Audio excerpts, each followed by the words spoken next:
Asher and Pipeman on W4CY Radio.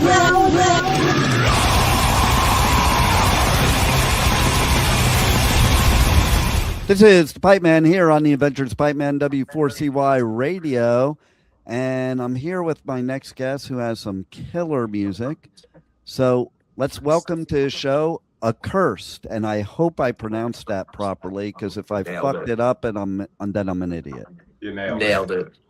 It's like my biggest fear always, especially since a lot of bands, they'll say their band name differently than what it should be or whatever. Like, you have to be creative nowadays to have a band name, because it's just so hard. There's so many out there. So that's my worst fear, is like screwing up the band name. Because I know if I was an artist, I'd be like, oh, here we go. This dude don't know shit about our band. Jamie Jasta said it wrong. We still like him. Yeah, Jamie Jasta got it wrong. Oh, that's great. I love that. That's great to hear. We still love him. I actually just did media coverage for his festival, Milwaukee Metal Fest. Oh, hell yeah.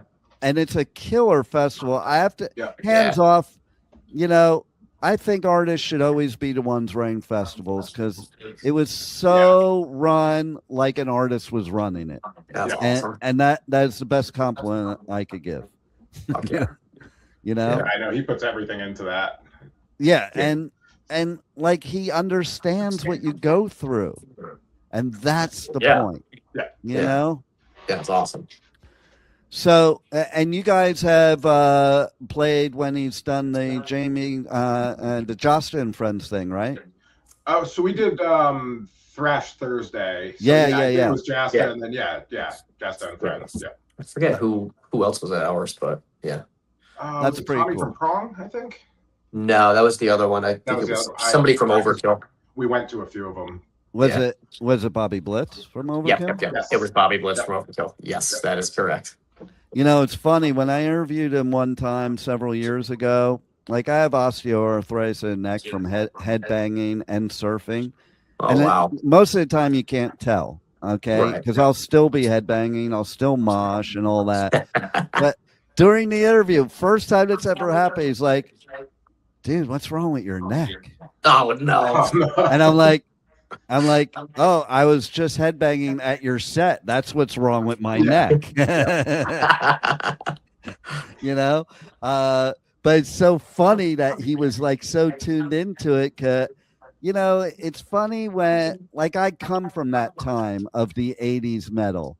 And like now all of us are at this later stage, and it's like, it's so funny the difference between how the bands are that I was friends with back in the 80s, how they were then and how they are now. Yeah. Oh, yeah, I bet. Taking much better care of themselves now. Oh, even with backstage, okay, you guys know this, okay? So people, like my friends will be like, hey, can you get me backstage? I'm like, you really don't want to go there. It's kind of boring. There's nothing. It's not the 80s. Nothing's going on anymore. Okay.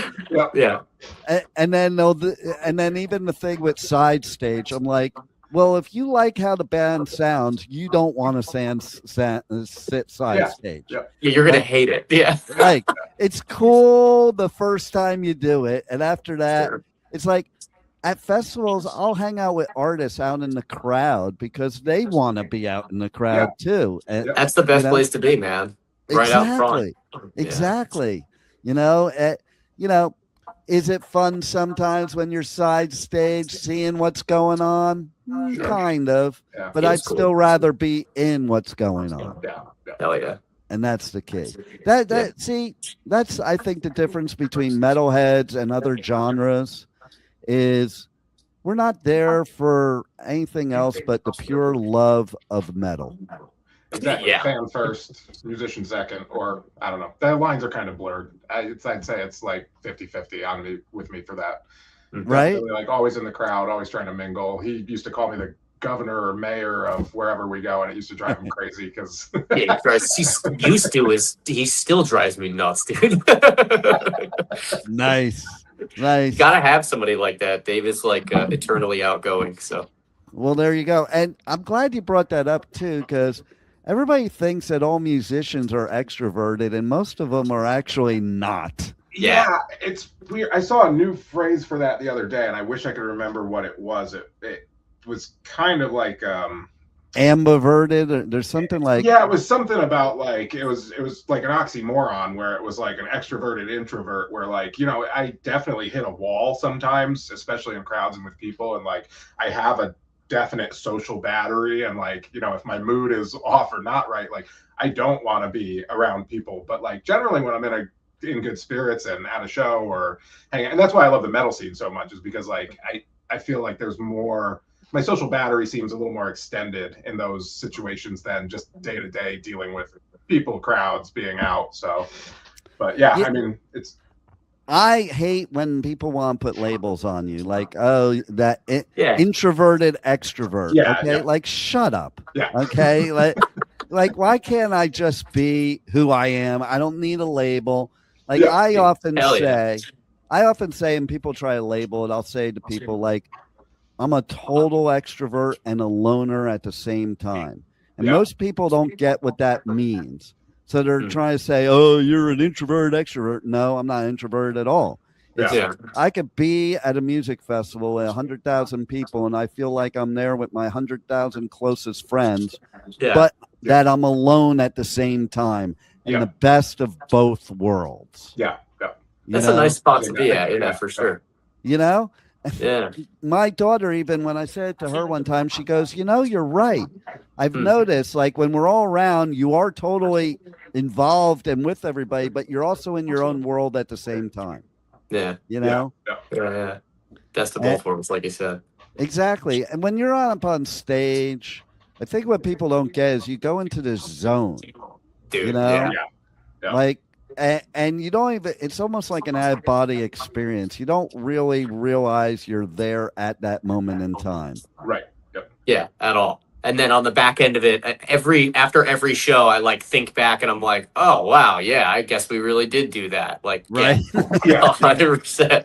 It's like there's somewhere is a clip circulating of me, like from a video where like a dude dives up, like stage dives right in front of me. Like he walks, like ran across the stage, goes right in front of me and dives off the stage and gets carried away by the crowd. I had no idea that had happened until I watched the video of it later. I was like, dude, I would be too easy to kill up there, honestly. Like, I got no clue what's going on.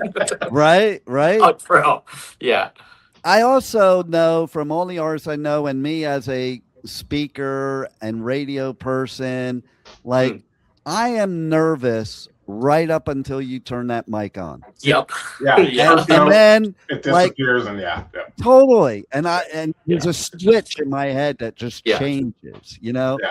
And so that's another thing. Like, I know so many musicians that have stage fright, and people think, well, that's weird. No, it's just a normal human thing. But then you go into this other mode once the mic turns on, or the guitar turns on, or whatever it is that you're doing, you know? And I love talking about that because I think people truly don't understand musicians. I would agree. And I think that that's not talked about quite a bit. I actually found a lot of comfort in listening to the Jasta show, because he would talk to musicians about that. Like hearing Steve Vai talk about like that, and hearing, you know, just these guitarists that, you know, have these storied careers that I've looked up to, like talk about those kinds of things, and like, you know, what they go through on stage sometimes. It's like, all right, I get that. Like, it helped me a lot, like over the years, especially, you know, just kind of getting out of my own head sometimes. And like, you know, years and years ago, I'd be like, oh, I hit a wrong note. Everybody knows it. Now I'm like, nobody fucking heard that. Like on stage. Yeah. You have to take a page out of the David Lee Roth book. Yep. Okay. I was at the 1983 US Festival, and they started playing on Ain't Talking About Love. There's 300,000 people there. And Eddie starts looking over at Dave because he's not singing. And Dave just looks at the crowd and shouts in the mic, I fucking forgot the words.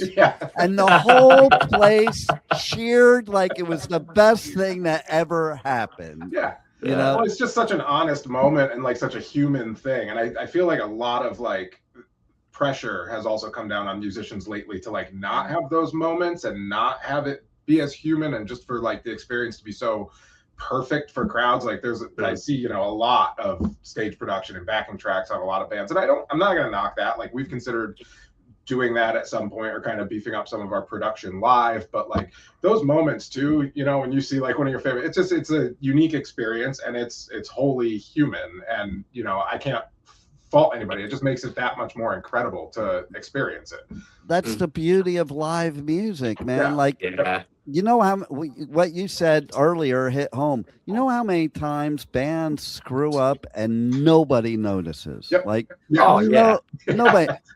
I don't think like I would notice. I don't even pay attention to notice. You know, it's like I'm not worried about are you hitting the right note. You know, like I'm just there in the moment, enjoying it, and it doesn't matter really. That's the beauty of live music. If you want it to be exactly like the record, just listen to the record.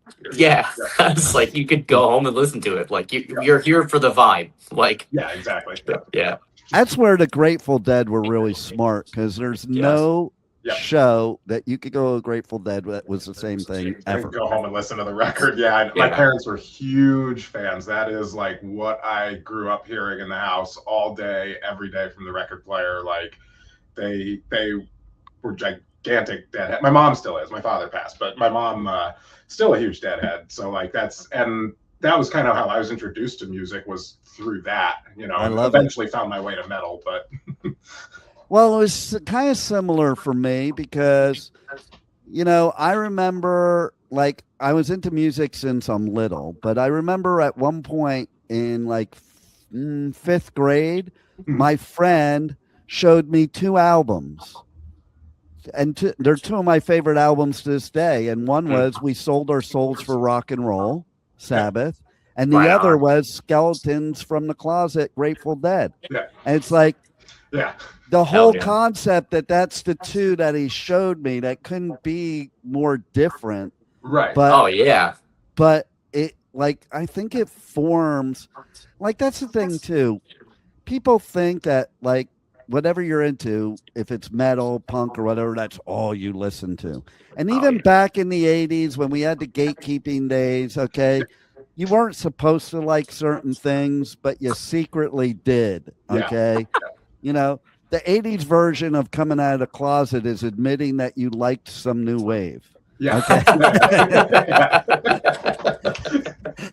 know, it's like I interviewed Josie Cotton, who I'm friendly with now, and I'm like, you know, I'm just going to say it now.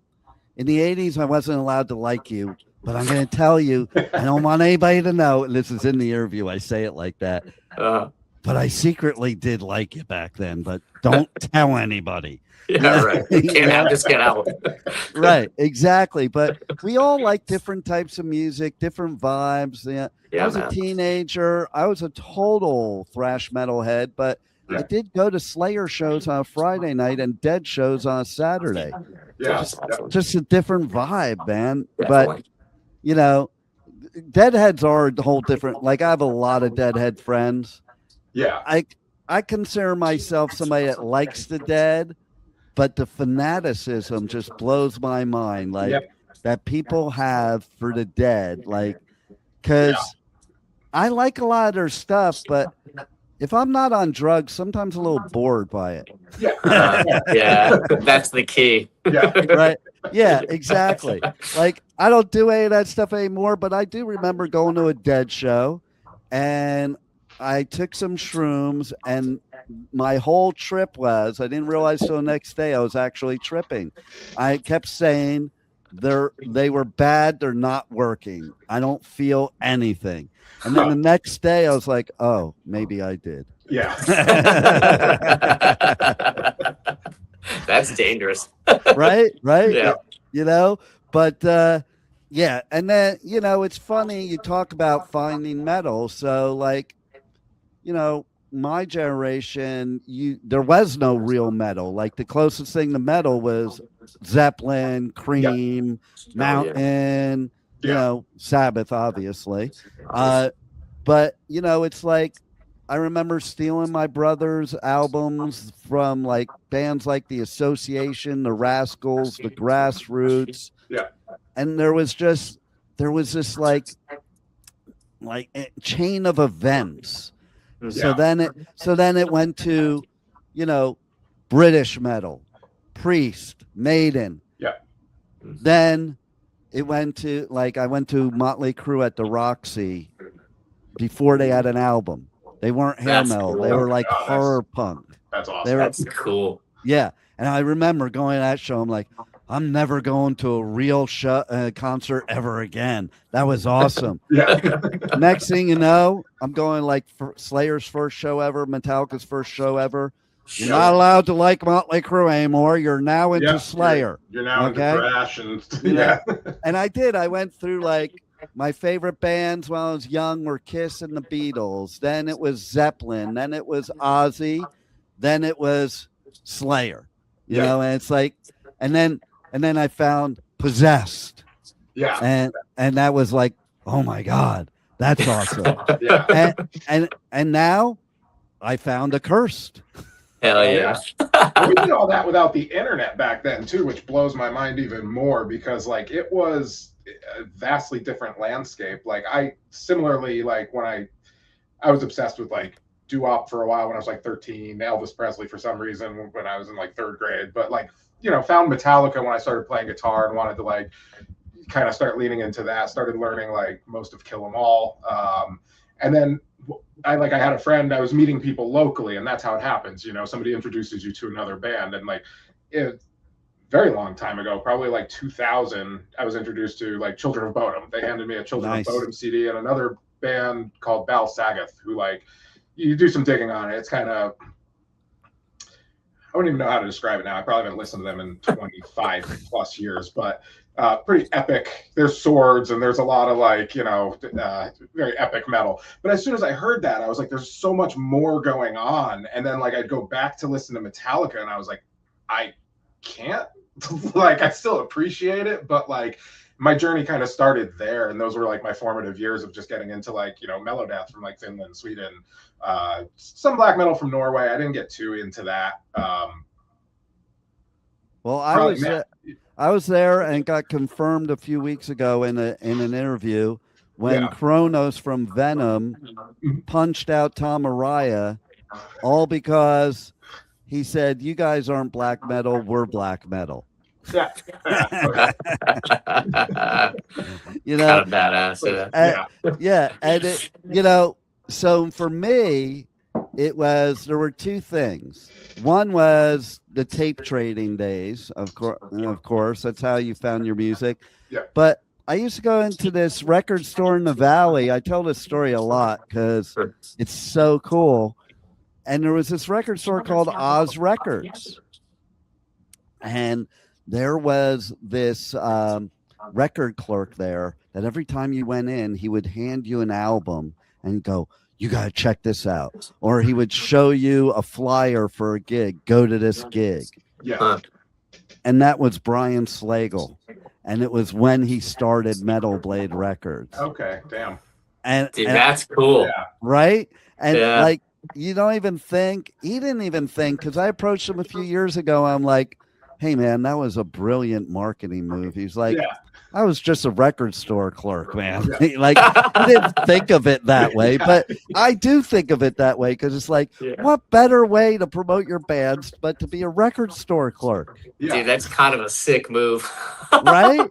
I mean, that's freaking brilliant. Like, that is. Oh my God. And, he introduced me to stuff maybe I would have never known. Like, I remember the first album he showed me was Venom, Welcome to Hell. And before that, I was listening to stuff like Judas Priest, Iron Maiden, and then I remember listening to this album, reading the lyrics while I'm listening, and literally I got scared.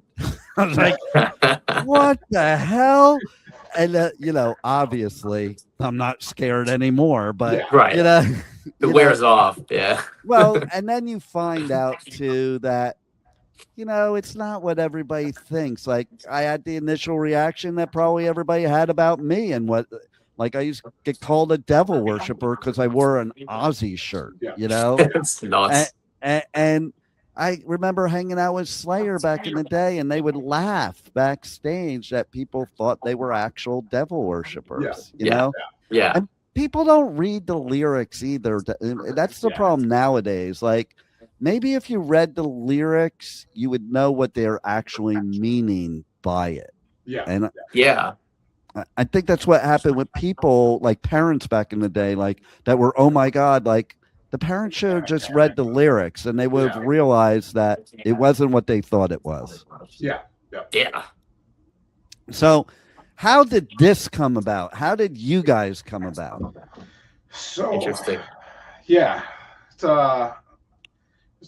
I started this project in about 2017, I want to say. I set out with another guitar player, a buddy of mine, and like we started kind of auditioning drummers, trying to find people and kind of just organizing some riffs and like writing and whatnot. You know, we didn't have like a lot done. I see a lot of bands now that like get everything prepped and then launch, and it's like maybe that might have been smart, but you know, so but like I always like I knew what I wanted the band to be. I knew what I wanted it to represent. I know what I wanted the sound to be. And I had like a lot of material that just kind of was disorganized. You know, I had not played for probably about 8 years due to a shoulder injury, moving back from Arizona to Connecticut. And I just kind of wanted to capture some of like what I loved about the sound I heard out there from like a lot of the local bands I played with and like played in. It was just culturally very kind of different metal wise. And I didn't see exactly what I wanted. Not exactly what I wanted. I didn't really see like that sound up here. So I was like, all right, start something. You know, the early years were very formative. We made a lot of missteps. We, you know, had member turnover, you know, quite a lot of stuff as we kind of refined and wrote songs. We've worked with a lot of great musicians, you know, in the band. We've played with a lot of great people. But yeah, over the last 2 years, I'd say we kind of really started kind of buttoning things up. You know, Chris joined us after our last bass player left. Found him on Facebook and just shot him a random message, and nice. The rest was history. Yeah, it went to his requests too, so he didn't even see it for a couple weeks. But that it wound up ultimately working out. And then you know, Will joined us. Couple months after that. Huh? Couple months after I did, right? Couple months after you did, yeah. And he had never screamed before, and you know, he'd probably stop me right now if he was able to connect to the interview, but yeah, so like we threw him into it because he came and like tried out, and I was like, all right, well, you've got this like almost hardcore like mid-range vocal fry that like I think sounds really good over it, and like I want you to really like work on this and keep getting better. And we knew, you know, we could have gone, you know, with somebody who had like 30 years experience, but like personality wise he clicked right away, and like he, you know, demonstrated immediately like I want to put in the effort and time, and like this is my thing. So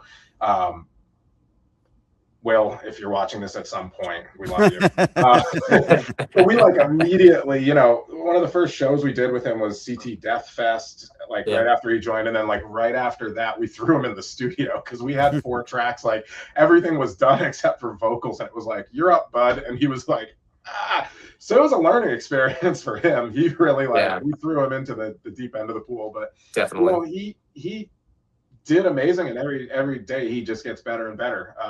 We recently picked up a new drummer for, you know, that's been working out really well. We finally added second guitar back, which I've been wanting to do for a while. For like a year and a half, almost 2 years, I was kind of just holding it down solo. And then if you ever really want to be seen on stage and like not want to hit a wrong note, try being the only guitar player. Right. The band.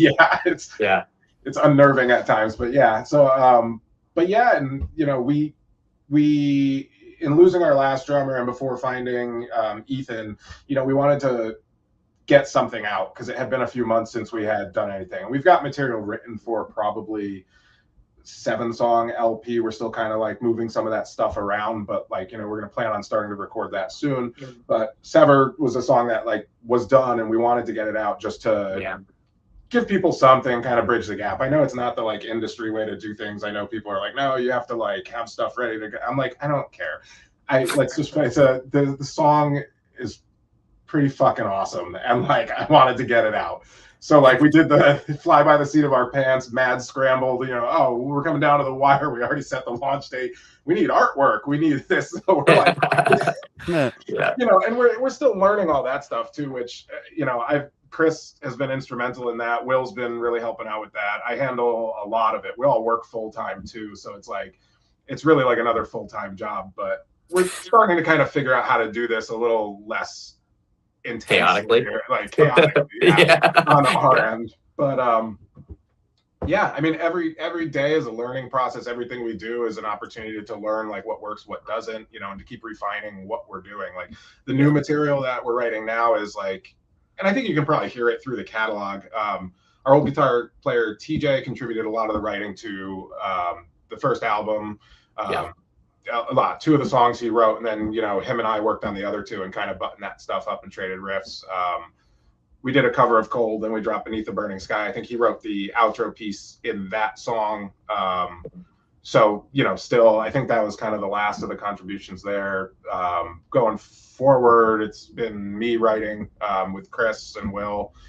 And now we've got Rob and Ethan, and like we're just kind of trying to get everything together to make sure we're as tight as we can be when we get in the studio. But every step of the way is just we're constantly trying to elevate what we're doing, and we try to stay true to ourselves too. Like I don't care about paying fan service. Like I love our fans, obviously we wouldn't be where we are without them, and we're trying to grow that fan base. But like I do this because I love making the music. Like again, like I said before,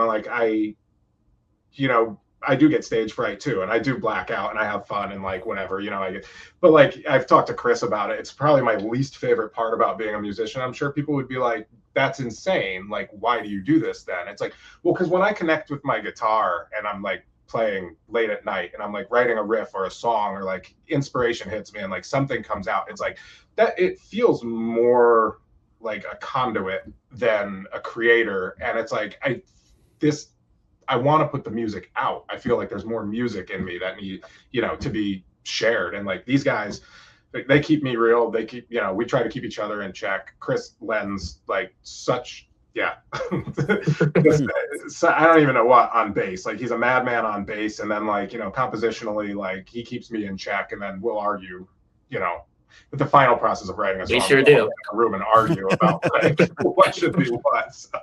But it's all for trying to get the best. There's a lot of yelling between Dave and I, but it always results in the best finished product. Yeah. Like if Dave and I are like literally, I mean, Dave and I are pretty much best friends, and when we're literally screaming at each other in the practice room, like that's when the best piece is gonna come out.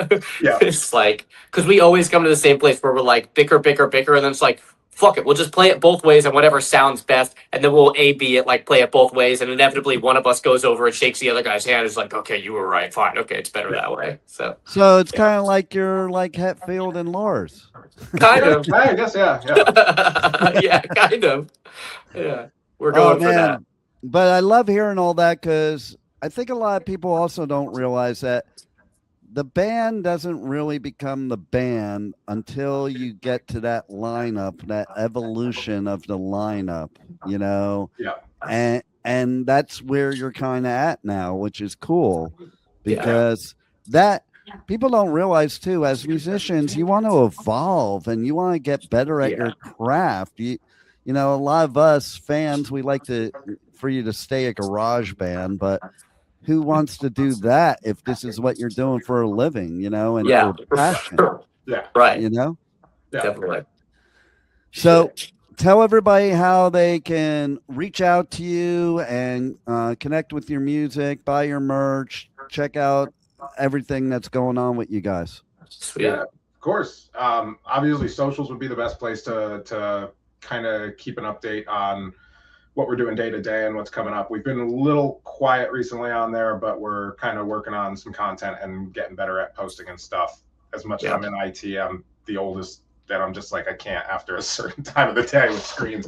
But you can find us on Instagram and Facebook, Accursed CT, YouTube as well. We just dropped a new music video for this track. Nice. Accursed.band. There's a banner at the top of the page to sign up for our mailing list. Please do that. We're trying to get more people to sign up for email. That way we can provide more behind the scenes exclusive kind of offers and stuff on certain merch runs and stuff just for, those early adopters and key fans that, join that. And that's accursed.band. From there, it's linked. If you click on merch, it goes straight to our Squarespace site and you can buy merch there. If you're outside of the US and there's some sort of issue with shipping, DM us on Facebook or something. It's a free site, so it's very kind of finicky in how you can set up shipping costs and stuff. And now with tariffs and VAT tax and stuff, I don't want to see anybody get screwed and have to pay $60 just to ship a shirt. On top. We'll get it to you. I've got a couple shirts to Germany. We'll figure it out. There you go. We're not worried about it. So and then we're on all major streaming platforms. So make sure go forth and listen.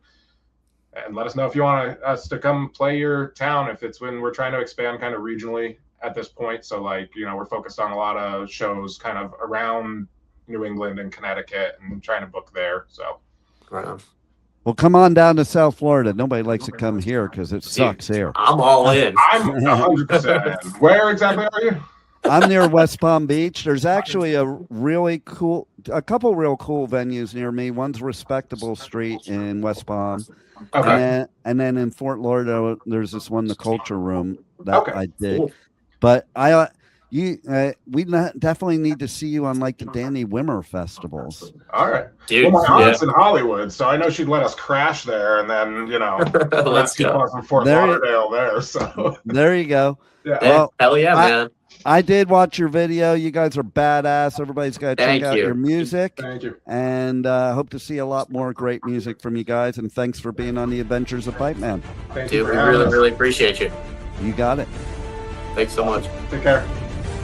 Thank you for listening to the Adventures of Pipeman on W4CY Radio.